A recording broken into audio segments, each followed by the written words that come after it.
Hello! Today on Cooking with Mary, we're going to make meringue cookies. All that's in it is egg whites and sugar. And for one meringue that I'm going to make, it should be about 45 calories. And it's very delicious. Start with preheating your oven to 200 degrees. Meringues, when you're baking them, and when you're making them, they're very temperamental, so you have to pay attention to all the directions. One step that you don't want to skip is using super fine sugar. Some stores don't have it readily available. You'll make your own using granulated sugar and put it in a food processor for about 30 seconds. You need 3/4 of a cup of sugar. Now we pulse this in a food processor. And it's really important when you're doing the meringues because meringues are fluffy and airy, and anything like sugar that might weigh it down is going to ruin your cookie. Now to our mixer, I'm going to add 3 egg whites. If you've never done this before, you might want to practice over another bowl. You do not want any yolk. So we crack it open, let the egg yolk come out. The egg white come out. And then put it into the other shell. You've probably seen people do this before if you haven't done it yourself. So this is the third one. Whoa! It almost broke. I almost broke the yolk. So let's try to make these. Start on a low speed and work your way up. Egg whites are becoming a little bit foamy. They're still pretty liquidy, but you can see that it's starting to get very foamy. This is when you're going to add the cream of tartar. Cream of tartar, I don't really know the science behind it, but it helps make meringues, fluffy.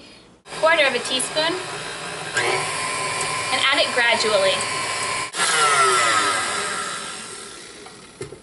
So at this stage, this is what we call soft peaks. This is when we're going to add our sugar, gradually, slowly, as we continue to beat.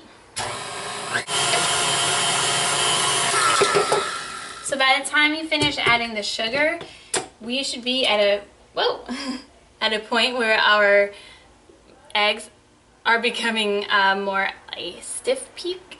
At this point, we're going to, on a low speed, add in 1/4 teaspoon of vanilla extract. So, do I have meringue in my hair? Oh, great. Hair gel. Something about Mary. Gross. So now we're going to put the meringue mixture into our pastry bag, and I'll prepare this Ziploc bag to be our pastry bag. First, I'm going to snip the corner off so that it becomes, I don't know, about a 3/4 of an inch wide, and then we do a little snip, probably 1/2 an inch, straight through like that. Like that. Boop. Kind of make yourself a nice opening, and then just spoon it in. So now that I've kind of filled up the bag, kind of let everything go down to the bottom and squeeze it towards the corner. Also, you might get air pockets, so you don't want to keep it totally closed when you're squeezing. Alright, I think it looks good. Now for baking, you can use any baking sheet.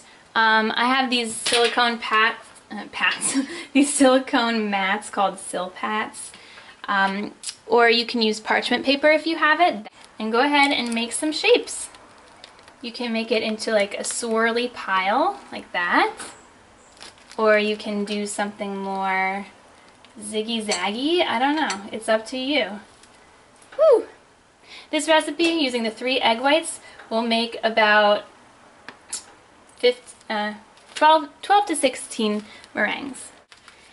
Then you bake them for an hour and a half to an hour and 45 minutes at which point you turn off the oven and you open the oven door a crack. This lets them continue to, this lets the heat continue to like evaporate all the moisture.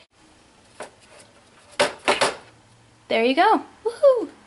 Now if you don't have the patience to do the pastry bag, piping it out of the Ziploc bag thing, you can just use a spoon to dollop your meringue onto the cookie sheet. Enjoy your meringues and thanks for watching. The roles were reversed from that day. The hunted became the huntress.